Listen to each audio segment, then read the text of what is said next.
I'm cooked!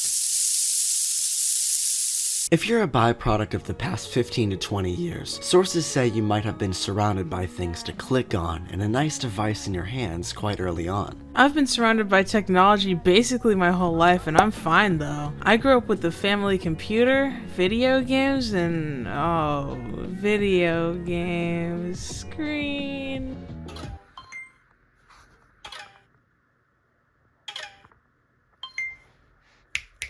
Oh, right. I think I'm not fine. I low-key can't even finish a thought. I'm part of a generation that was raised mostly on the internet, with a big level of access to technology and anything of that sort. Numbers and devices were constantly around me right before I hit double digits, and I have an outstanding fear that it might have affected something internally. To people being born today, and every day after today, this is an immense issue that is spreading faster than a zombie apocalypse would on Black Friday. The internet, devices, and the success of short-form content have caused a ripple. Some may call it chronically online, but even with no internet access, attention spans have been spiraling into terrible pits, causing a giant problem. Our generations being conditioned to high amounts of stimulation, especially at a young age, has impacted our abilities to even think about or do anything without a distraction. It may start as a desire to get dopamine from entertainment to just becoming a mindless and habitual behavior. I sometimes find myself lost in a scroll and then catching myself in the middle of it, coming out of it not remembering the last couple of minutes to hours. No, like we're actually kind of cooked. Before we dive into the new generation, I have to say this is a big problem for me.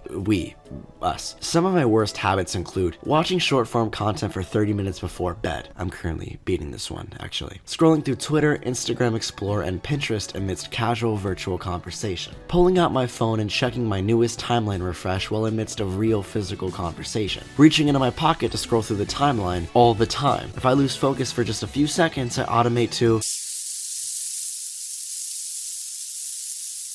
In my experience, I've definitely developed an addiction to the internet as a kid, staying up late, talking to people on Discord. With the constant notifications, the internet commodifies communication. I do my best to avoid watching short-form content habitually, because I'm genuinely scared of what would happen if I became addicted to it, because my ADHD and brain functioning is already hard to deal with every day. But I still find myself in the habit of getting lost in my Twitter timeline and YouTube recommendations, and have a hard time thinking consistently. And I have most of the same problems. I also grew up staying up way too late talking to people on Discord and constantly would have my phone in my face while I'm on a call, with two other screens already right in front of me. If I saw a red number or some kind of notification, like a cat with a red dot, I had to have it. So believe us when we say we understand this issue. Attention spans is a product of devices or chronic online disease. Discretion, not an actual disease, is something that this house is coping with. My attention span is fine. I can pay attention to all these screens.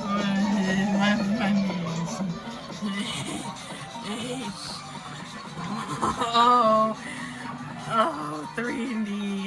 I'm part of Gen Z, obviously, and Gen Z is the first generation to have been raised mostly surrounded by devices and the internet, the very things that can give you the results and answers you're looking for in mere seconds. Thus, there's been an array of studies on how our attention span is different, of course, depending on the person. According to a majority of studies and new statistics, it's said that our average attention span is a whopping 8 to 8.3 seconds. Some say 7 seconds, but most say 8, so let's be optimistic. When, in comparison, the average attention span in 2000 for an impression was 12 seconds. We went from 12 to 8 in 24 years. That's a 4-second change in generation's attention span in just less than 24 years. Through instant gratification and the consistent habits of being surrounded by this little thing in my hand, we've grown habits that have naturally decreased our average attention span with time. Although, luckily for my generation, we didn't get a lot of internet access until around almost double digit. Now, on the other hand, for Gen Alpha, the ones born post 2010, currently being quoted as what will be the largest generation in the world, this gen will never know a day where you didn't have a million screens in your face and everything wasn't so digitized. I admit, I'm not saying I really do, but I do a little. Now, this generation isn't old enough to have the most accurate studies made on them in adulthood, but for these little iPad guys, the projections are the same, if not worse, than the Z's.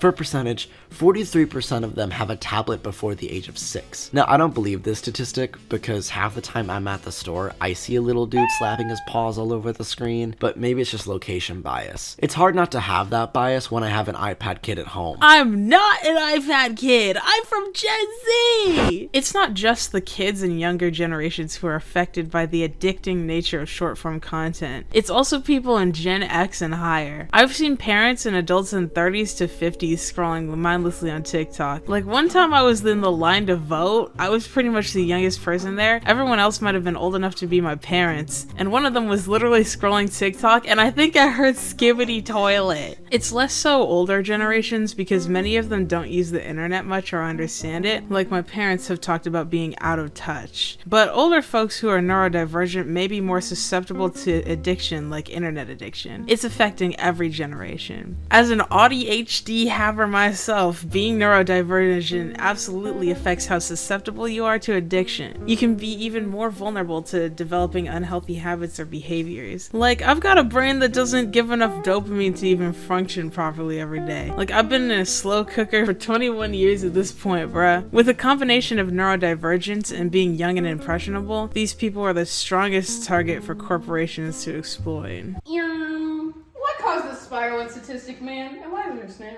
Okay, so I'm gonna answer that question, but without the snail. So what causes spiral in statistics? What? Two things I have to blame that specifically caused this dive are probably short form and corporations. These things can go hand in hand, but they're also separate perspectives. Corporations can range from in-app marketplaces, algorithms, and advertisements, while short form are several apps and watch styles that inspire people to get quick bits. Both are equally as harmful, and both of them have a hand in what creates this huge issue where we can't pay attention. Josh, check this out. Okay.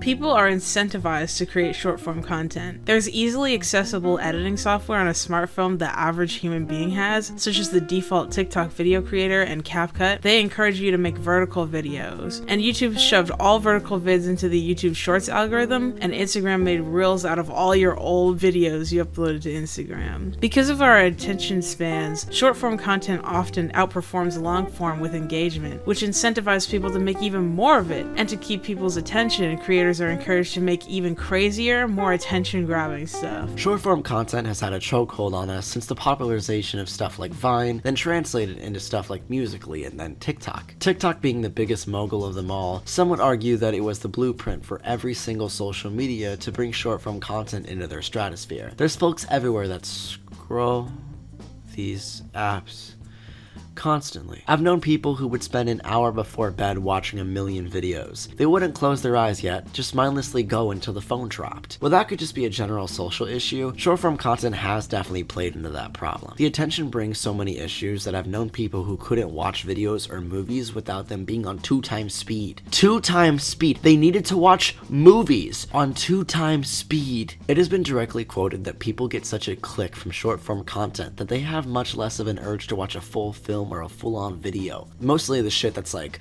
this film is boring as fuck, with like Family Guy or Subway Surfers in front of it. Some people just want to drown out that noise, and short-form content can help with that, I guess. And at the same time, corporations play into this exact web of how successful short-form content is. These corporations have been developing algorithms designed to keep people's attention for years, feeding you a constant stream of content tailored to your interests solely to keep you glued to the screen on their site as long as possible. They don't care as long as they get you to make them more money through advertising, TikTok shops, and even non-disclosed ads. Attention and interactions have become commodified to numbers such as likes and views, creating a currency made of your eyes and emotions, making you so used to the dopamine hit a short video or post gives you that you can't stop yourself from sinking more time into their algorithms. At the same though, corporations are now involving marketplaces in these short-form apps to even advise to your shopping needs. I don't know about you, but I scroll sometimes, and every 3 to 4 videos is an ad for an item in the TikTok shop. Not just filling your brain with instant dopamine and fucking your attention span, but you're getting things actively advertised to you as you go. There's in-app shops. I don't use TikTok very much, but anytime I've opened it, I see the TikTok shop, people trying to sell stuff on live streams and videos, which aren't always the most explicit about being an ad. So it's no surprise that the attention span through the digital age is decreasing.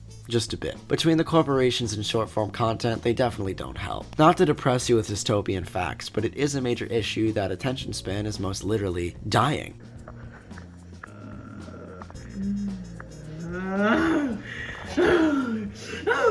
Okay, I admit it. I'm cooked.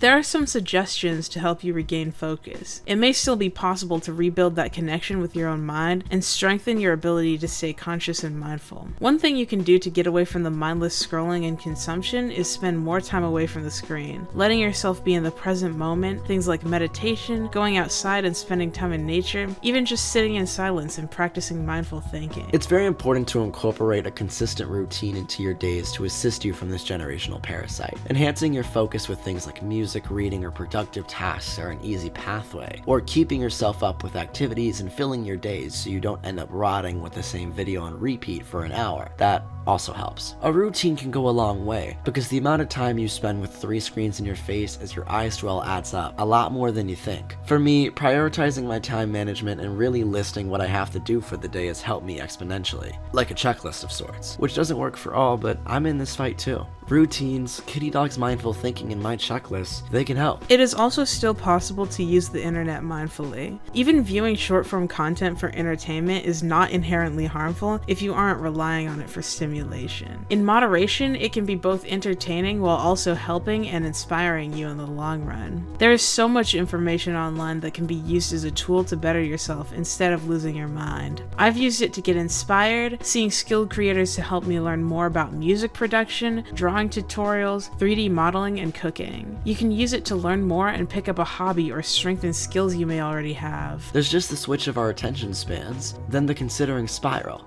being caused by these very things. More of a note instead of a huge antagonization. But it is a truth that attention span is dying. I have the same habits and I will fight for them to leave. I want to incorporate these changes into my lifestyle so I'm not glued to 4 different things in the span of a second, and on to something else when the minute changes on the clock. We don't know what the future has in store for us, but hopefully in the generations to come, we can implement more safety measures for preventing most people from burning our collective attention span. Maybe we can make it like sunny side up or something. Sunny side up brain. As always, thank you to my patrons, Yoseri and Lucy and Mimi Diggs. I'll catch you next time. Bow! I'm gonna go make nachos and scroll through some short form content because I don't have the attention span to just make nachos. Okay. I'm tryna get this for I'm tryna